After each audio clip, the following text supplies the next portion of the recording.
Guys, come back to my channel. Di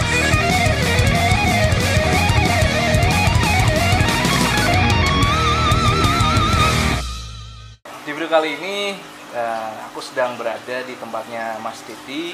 Ya, Mas Didi ini adalah salah satu penghobi ataupun panitia juga ya Mas ya. Ya, Bisa disebut panitia, bisa disebut breeder juga, bisa disebut penjual juga, pokoknya komplit. multifungsi pokoknya. Multifungsi, bukan multicolor ya. Itu Cupang. Cupang ya, multicolor ya. Nah, Mas Didi ini adalah salah satu seller yang ada di Semarang Timur, di daerah Medo ya Mas ya? Medora ya. Masjid Agung ya?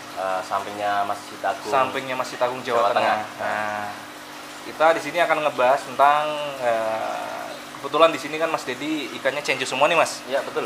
Nah, kebanyakan kan untuk saat ini kan banyak banget yang ngerawat kampai gitu ya. Betul. Mungkin sebagian teman-teman juga ada yang belum tahu cara ngerawat kampa sama cenju itu ada bedanya atau enggak gitu loh. Pasti ada ya Mas ya? Ada. Pasti Cuma ada. sedikit sih, nggak terlalu banyak Mas. Enggak terlalu banyak. Soalnya sama-sama ikan lohan. Tapi pasti ada perbedaannya ya Mas ya. Ada. Nah, kita langsung bahas kayak gitu nanti biar teman-teman yang memelihara ikan cenju tahu ya atau bisa ngikutin pengalaman dari Mas Didi. Oke Mas Didi, kalau misalkan pemeliharaan ikan cenju nih Mas, itu yang paling sulit itu apa Mas? Paling sulit itu biasanya kalau aku ya pertama kali rawat ikan itu kita rawat airnya dulu. Soalnya ikan itu hidup di air. Iya benar. Kita harus jaga kualitas airnya dulu, baru kita ikannya. Percuma kita punya ikan super tapi kita punya air jelek, percuma ikannya nggak bakal bisa bagus. Kan begitu Bu. Pertama Ya. air ya. Nah, pertama itu air, dan kedua kondisi kita nanti ke pakan juga. Pakan. Pakan itu yang memenuhi syarat, ibaratnya ya kayak pakan-pakan bernutrisi, pakan-pakan yang menunjang ikan itu biar supaya bagus nantinya gimana. Seperti itu Mas. Berarti yang paling pertama itu cenju adalah kondisi air dulu ya. Semua itu kalau berkaitan dengan ikan pasti air dulu. Air Kita dulu, harus benar. rawat airnya dulu, baru kita rawat ikannya kan gitu. Nah, Air dulu yang paling penting itu air. Untuk mengetahui air bagus atau enggak dari mana Mas? kita bisa nanti beli alat ukur pH Mas. Itu bisa. Itu nanti pH-nya berapa. Kalau ikan lohan kan biasanya itu kan yang bagus di pH 7 sampai 8 lah. 7 sampai 8 pH-nya. pH-nya itu Mas. Kalau lohan ya. Ya. Oke. Terus untuk pakan Mas, ini kan cenju semua nih. Pakan yang sering digunain pakan apa Mas? Kalau saya pribadi, kalau pakan itu dari ikan perawatan progres, itu saya menggunakan pakan satu. Kalau ikan kecil itu biasa capek, kasih beku itu. Yang kedua, kita kalau pakan biasanya pakai udang. Pakan cabai, udang, Sama pelet. pelet. Tiga itu. Berarti selang-seling ya? Selang-seling dari satu hari itu kita nanti bisa ngasih pakan berapa kali kan katanya kan. Jadi pertama air, kedua pakan, yang ketiga apa Mas? Pakan, air, terus kalau saya sih cuma standar aja Mas, itu aja sih. Berarti Nggak sama diajak terlalu- interaksi juga gitu ya? Kalau interaksi kita mau ikan mau ibaratnya kita bikin jenongnya lebih up lagi lah, warnanya lebih up lagi, kita kan lagi bisa nanti bisa pakan sama udang karo kan bisa nanti bisa up lagi. Kalau sistem jenong itu kalau saya yang alami biasanya pakai ini Mas, ikan puasain dulu 1 apa 2 hari, nanti kita undul. Itu biar nanti birahinya ikannya itu biar lebih maksimal lagi dan memacu jenongnya tersebut. Kalau dari segi pakan, yang usahakan yang bernutrisi tinggi, ibarat kayak jangkrik, tapi usahakan jangan banyak-banyak. Dalam 1 minggu biasanya berapa Mas? Kalau jangkrik tuh? 2 hari itu biasanya 1 apa 2 hari kita kasih 1 apa 2 ekor lah. Oh, nggak boleh banyak ya? Kalau banyak nanti efeknya hitam? Efeknya nanti hitam, ikannya hitam kan soalnya kebanyakan nutrisinya protein tinggi ya. Itu. Tapi jangkriknya juga itu harus jangkrik yang dari alam, bukan dari jangkrik pakan burung. Oh gitu. Lebih bagus itu Mas. Oh, jangkrik yang Betul. Apalagi ya? Untuk training nih Mas, karena cenju kan terkenal dari mutiara ya Mas ya. Betul. Nah, apakah cenju itu juga harus di training juga Mas?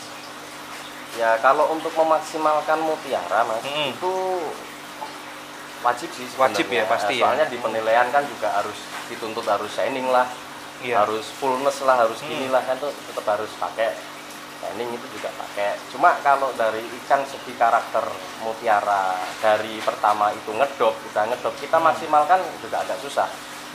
Itu dari iya. genetiknya dulu. Kalau Iya. dari genetiknya memang dia memiliki mutiara yang shining, kita tanning berapa hari pun ikan juga maksimal Pasti udah shining langsung ya? shining ya. Tapi kalau mutiaranya udah cenderung di nge-soft apa ngedrop, itu susah banget Mas. Berarti butuh tanning ekstra lah Ekstra ibaratnya. ya gitulah. Tapi untuk tanning ekstra ini dalam arti nggak boleh terus-terusan di tanning ya Mas ya. Kadang kan ikan butuh istirahat juga kan gitu Ya, gitu ya. betul. Biasanya dalam sesi tanning itu Normalnya, standarnya. standarnya kalau biasanya saya sih kalau dari atas itu malam sekitar jam 6 apa jam 7 lah, nanti pagi dimatiin gitu. Tapi kalau dalam sistem yang tanning depan itu saya pakai sehari cuma 2 jam aja karena 2 jam. kasihan ikannya. Pasti ikan itu ngedrop, jenongnya pasti itu kempes. Oh gitu. Nah ini biasanya buat teman-teman nih kadang salah kaprah ya. Ya. Jadi misalkan pengen numbuin atau shiningin yang di muka misalkan, Ya. di tanning lah lama-lama nih. Jadi jenongnya pada kempes nih Ya. gitu ya. Nah Sudah ini biasa. kurang lebihnya kayak gitu. Jadi kalau misalkan dari depan jangan terlalu lama karena itu bisa berakibat jenongnya turun ya Mas ya. Ngedrop ya. Ngedrop itu bisa. Kalau kelamaan. Maksimal 2 jam ya maksimal. Kalau saya pribadi sih sepengalaman saya ya Mas, Aha. ibaratnya kalau mau progres ikan saya nerangin gini juga sepengalaman saya. Iya. Bukan pengalaman orang lain, Iya, tapi benar. kita coba sendiri aja. Nah, jadi kurang lebihnya kayak gitu untuk perawatan Chenchu pasti ada perbedaan dengan Kampa ya Mas ya, pastinya ya. Pasti. Meskipun sedikit ya. Ya. Nah, kurang lebihnya kayak gitu buat teman-teman misalkan suka dengan informasi ini, mungkin teman-teman bisa ngikutin cara dari Mas Didi, mungkin ikannya nanti bisa kayak yang ikannya Mas Didi ya, yang cakep-cakep ya, merah, terus mutiaranya juga sadis-sadis. Nah, di sini Mas Didi juga menjual ya Mas ya, dijual juga ya Mas ya? Jual juga. Dijual ya, masa nggak dijual ya?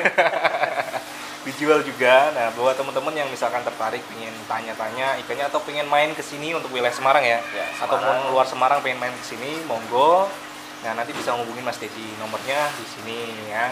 Nah, untuk ikan pastinya dijual. Untuk harga langsung japri saja karena untuk harga itu tergantung kualitas ya, Mas ya. Kualitas. Ah, Dan itu tergantung juga kualitas. privasi. Nah, privasi karena apa ya? Jangankan jangankan 1 bulan, Ya. 1 minggu kadang kalau misalkan ikannya performnya beda, itu Lain harganya juga beda ya. Lain pasti. Nah, tuh jadi untuk harga itu bervariasi. Jadi teman-teman langsung japri saja, jangan hanya di kolom komentar, pasti saya juga nggak bisa jawab kayak gitu ya. Oke, buat teman-teman yang belum subscribe silahkan di subscribe dan jangan lupa di share juga untuk video ini agar teman-teman yang suka dengan ikan Chenchu bisa mengikuti tips-tips dari Mas Didi. Semoga informasi bermanfaat. Kita pamit, salam satu. Karongan.